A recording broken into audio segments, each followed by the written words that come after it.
49%. That's the shared DNA percentage a routine ancestry test showed between me and my older sister Rhiannon, a number that should have read 50, the number for full siblings, except it didn't. And once I actually understood what that missing 1% meant, it unraveled 34 years of a story my whole family had agreed apparently never to tell me. I'm Maricela. I'm a genetic counselor at a fertility clinic, which means I spend my days walking other families through exactly this kind of result, explaining percentages, relationships, what a DNA test can and can't prove about who someone actually is to you. I've delivered this news to strangers more times than I can count, sitting across a small consultation room table, watching a stranger's understanding of their own family quietly rearrange itself in real time. I never once expected to be reading it about my own family at my own kitchen table on an ordinary Sunday night. Let me back up, though, because you need the full shape of this before I get to what that number actually meant. I grew up believing I was what my parents always called their miracle. My mother Ottilie and my father Anselm had struggled for years to have a second child after my sister Rhiannon was born, or so I was always told. Years of what my mother vaguely referred to as trying, followed apparently by me arriving unexpectedly a full decade after Rhiannon. Growing up, I loved that story. I loved being the miracle. I never once thought to ask what specifically the miracle had actually involved. My mother used to tell it a specific way, almost ritually, every year around my birthday. How she'd stopped hoping how the doctors had said what they'd said, how I'd arrived anyway against every expectation. She had a particular tone for it, warm and a little rehearsed, the kind of family story that gets smoother each time it's told, all the rough edges worn down by repetition, until it sounds less like a memory and more like a fable. Everyone's agreed to believe the same way. I never once questioned why the story never mentioned a single medical detail, a single doctor's name, anything that would have made it feel like something that actually happened to a body, instead of something that simply happened gently to the family as a whole. I ordered the DNA kit on a whim, honestly, the kind of thing you do half as a joke after a slow week at work, curious about ancestry percentages more than anything medically meaningful. I do this professionally, so I know exactly how to read these results properly, which is exactly why the number stopped me cold the moment it loaded, sitting on my couch on a Sunday evening with a cup of tea going cold beside me, expecting nothing more than a mildly interesting breakdown of regional ancestry. 49% shared DNA with Rhiannon. Full siblings share roughly 50. It's a small enough gap that a layperson might not think twice about it. I am not a layperson. I know precisely what that gap can mean, and none of the explanations are simple.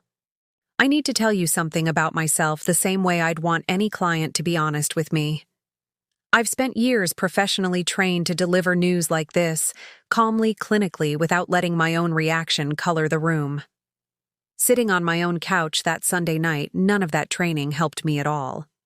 I read the number 4 separate times before I let myself believe it wasn't a display error. Stick with me here, because what I found out over the following 3 weeks didn't resolve into something small. It kept unfolding into something bigger, piece by piece, until it reshaped every memory I had of my own childhood. I didn't say anything to anyone that first night. I ran the numbers again myself manually, the way I'd double-check any client's results before delivering them, because a single test result on a consumer platform isn't something I'd ever base a real conclusion on professionally, and I wasn't going to treat my own life with less rigor than I'd give a stranger's. The math held. 49% wasn't a margin of error. It was a real, meaningful deviation from full siblinghood, and once I sat with that fact clinically, instead of emotionally, I realized there were really only a handful of explanations that could produce a number like that, and every single one of them meant something about my origins didn't match the story I'd been told my entire life. I need to pause here, because I know some of you have had a moment where a piece of information didn't just answer a question, it reorganized the entire shape of what came before it.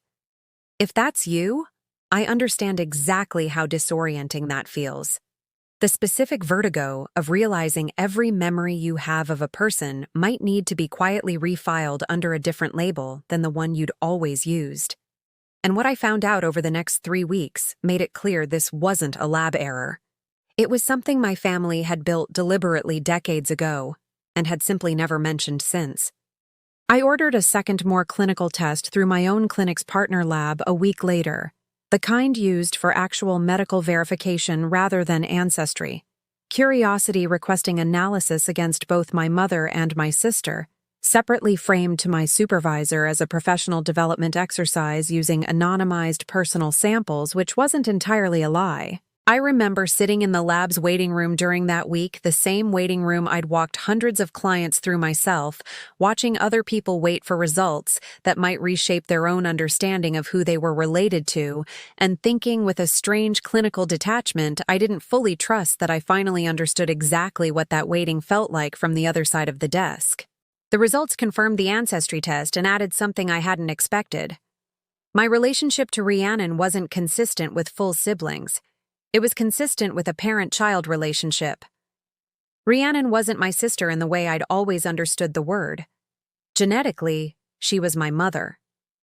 I sat with that fact for 2 full days before I called anyone, the same instinct I bring to delivering difficult results to any client. You verify completely. You understand the full shape of what you're about to say before you say it to someone whose entire life is about to shift underneath them.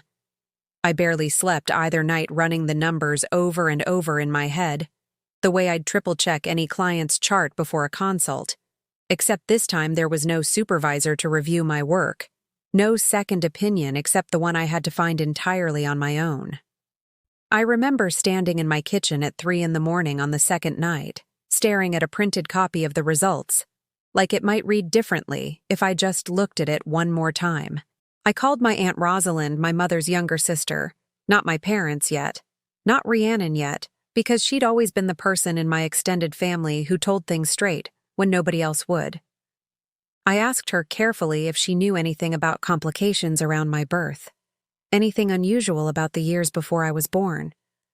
She went quiet in a way that told me almost everything before she said a single word. She asked if I was sitting down. I told her I was. She said it wasn't her story to tell fully, but that yes, there had been something decades ago involving Rhiannon, and that our parents had made a decision about it that she disagreed with at the time and had never fully made peace with since. Rosalind asked me before she went any further whether I wanted her to tell me everything she knew right then, or whether I'd rather hear it directly from Rhiannon or our parents first, once I was ready to ask them myself. I told her I needed to hear it from someone now because I couldn't sit with the shape of an unfinished secret for another single day. She said she understood completely, and that she'd wondered more than once over the years whether she should have been the one to tell me long before any test ever forced the question. I asked her to tell me anyway. She hesitated for a long moment, then did.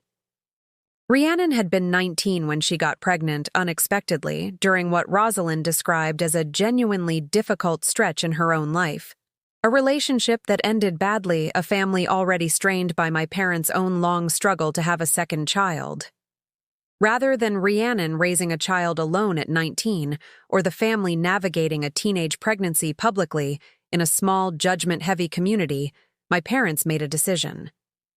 They would raise the baby themselves as their own, presented publicly, as the long-awaited miracle they'd apparently been hoping for the whole time. Rhiannon would remain in the child's life, my life as her sister, not her mother permanently. I was that baby. Rosalind told me the arrangement had happened quickly within weeks of the family learning about the pregnancy, decided mostly by my parents with what she described as minimal real input from Rhiannon herself, who was still processing the pregnancy at all, let alone what would happen to the child once she was born.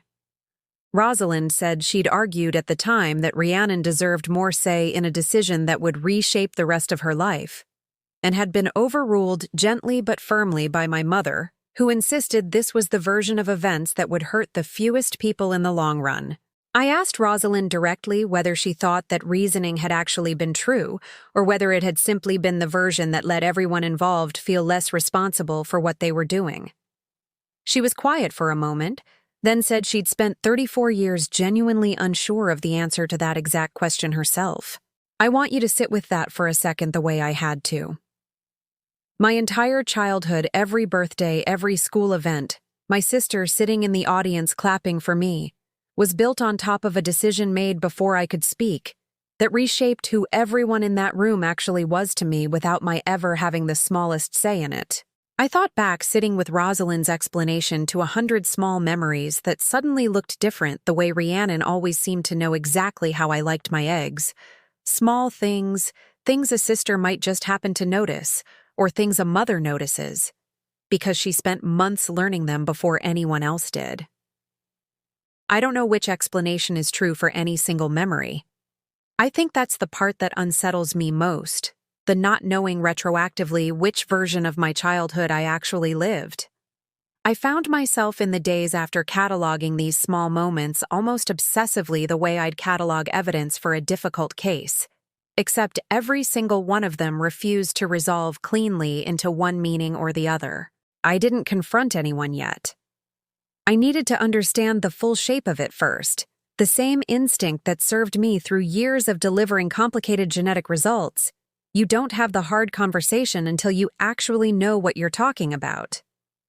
I pulled what records I legally could through my own professional access, carefully staying inside every ethical boundary my job requires, and found a birth record filed under my parents' names, standard, unremarkable, nothing on paper that would ever suggest anything different to an outside observer.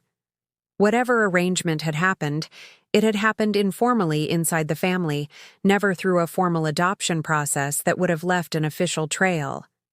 That detail mattered more than I expected it to. It meant this had been handled quietly, privately by people who'd decided on their own that the truth belonged only to them. I called Rhiannon 2 days later. Not to accuse her of anything, I understood even then that whatever had happened, she'd been 19 in an impossible situation with decisions largely made around her rather than by her. I asked if we could talk in person. I remember deciding deliberately not to call her from my car outside her apartment, the way I might have with anyone else in this situation, the way I'd sat outside my parents' house before I ever went in. Whatever she'd carried through all of this, I didn't want our first real conversation about it to start with me watching her from a distance the way you'd watch a subject before a confrontation. I wanted to actually sit across from her the same way she'd sat across from me at 100 ordinary family dinners, pretending for both our sakes to just be sisters. We met at a park neither of us had been to in years, somewhere neutral away from either of our homes. I told her what the test showed. I watched her face do something I still don't have a clean word for: relief and grief arriving at the same moment, like she'd been waiting 3 decades for someone to finally ask the right question. We sat on that bench for almost 2 hours. She told me things I'd never known about that year of her life, how she'd nearly told me herself when I turned 18, how she'd driven to my apartment once with every intention of finally saying it out loud and had sat in her car outside for 40 minutes before driving home without ever knocking. She said the closer the truth got to actually being spoken, the heavier it seemed to become, until eventually the silence felt less like a choice and more like the only structure holding the whole family together. She confirmed everything Rosalind had told me. She said our parents had presented it to her as the only real option at the time, framed carefully as protecting both of us, her from a difficult, judgmental, small-town reaction to unwed teenage motherhood, me from ever having to grow up as the surrogate's kid instead of simply someone's daughter. She said she'd agreed because she was 19 and scared, and didn't fully understand yet what it would actually feel like to spend the rest of her life watching her own daughter call someone else mom.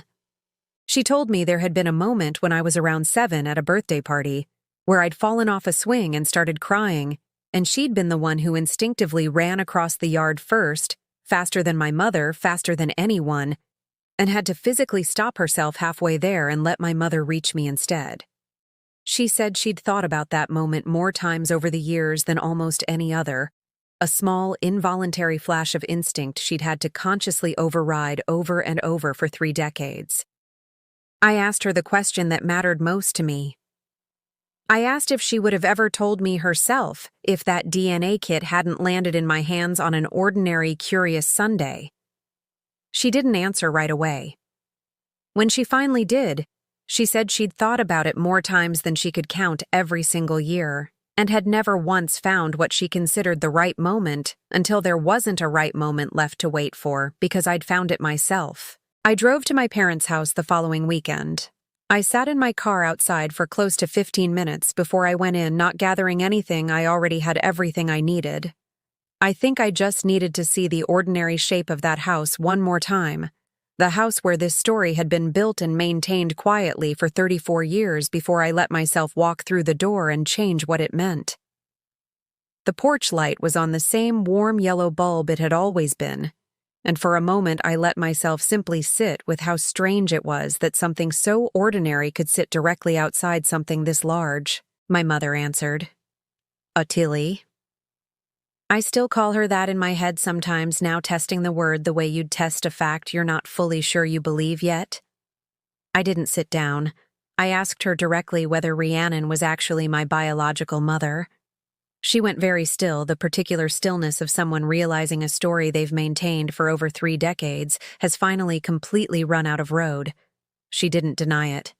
She asked instead how I'd found out, which told me most of what I needed before she said anything else. I told her about the test, about the second, more rigorous test through my own clinic, about the conversation with Rosalind, and then with Rhiannon herself.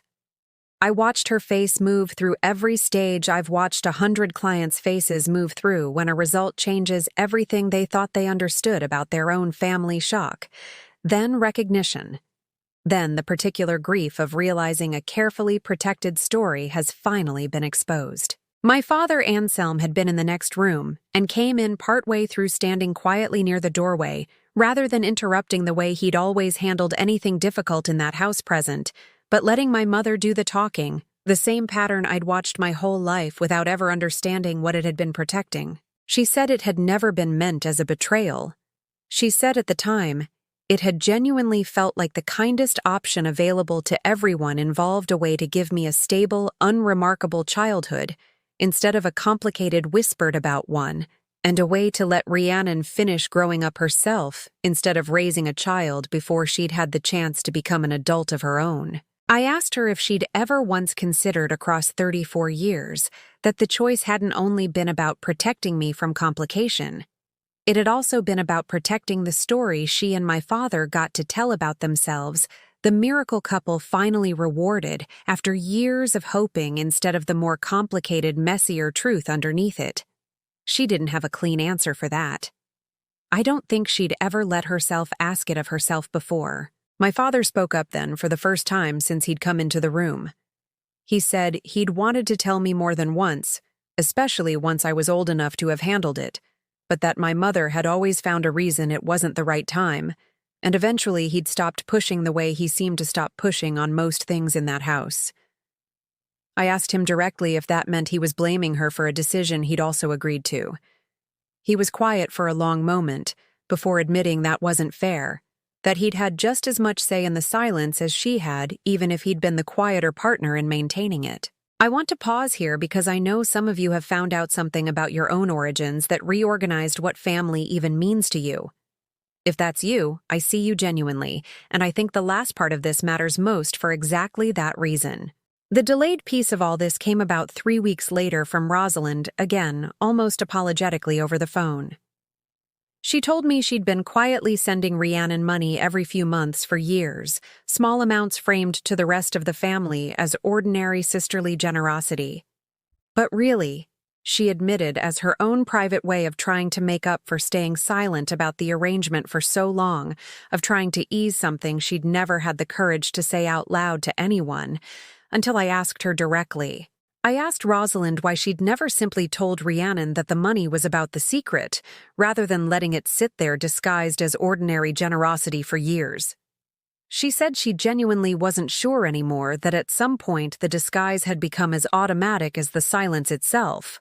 One more small lie layered on top of the original one, easier to maintain than to unravel.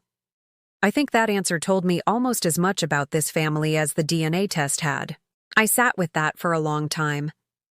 Rosalind had been carrying her own quiet weight around this the entire time, the same way Rhiannon had, both of them holding a piece of a story. Neither had ever fully agreed to keep waiting, without quite admitting it, for someone to finally ask. I haven't decided yet what to call anyone in this family going forward. Some days Rhiannon still feels like my sister, the person who sat through every school play, who taught me to drive, who's simply been present my whole life in exactly the shape I always understood her to be. Other days the word mother sits differently now when I think about her, unfamiliar and true at the same time, in a way I'm still learning how to hold. I still do genetic counseling work every day, walking other families through results that reorganize what they thought they knew about themselves, and I understand that work completely differently now than I did before this. I used to think the hardest part of my job was delivering information clearly.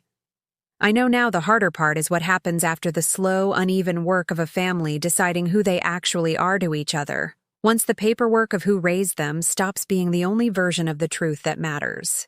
I've started in the weeks since asking clients a version of a question I never used to think to ask. Once the results themselves have been delivered, not just whether they understand what the numbers mean, but whether there's anyone else in the family who might already know something they don't.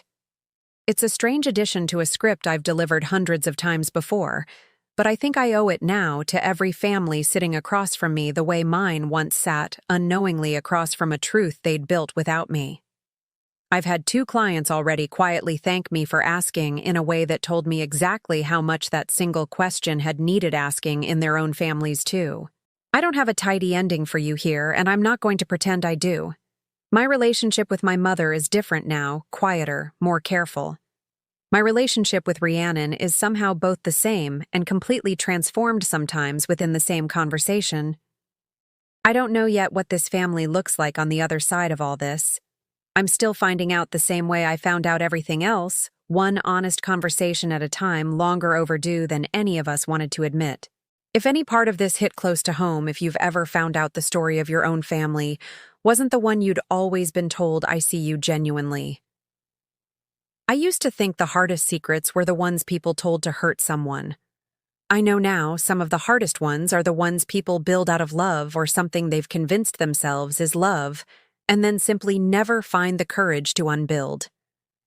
And if you liked watching someone use exactly the skill nobody expected her to turn on her own family's biggest secret, watch my latest video next. You will not see what she finds there coming either.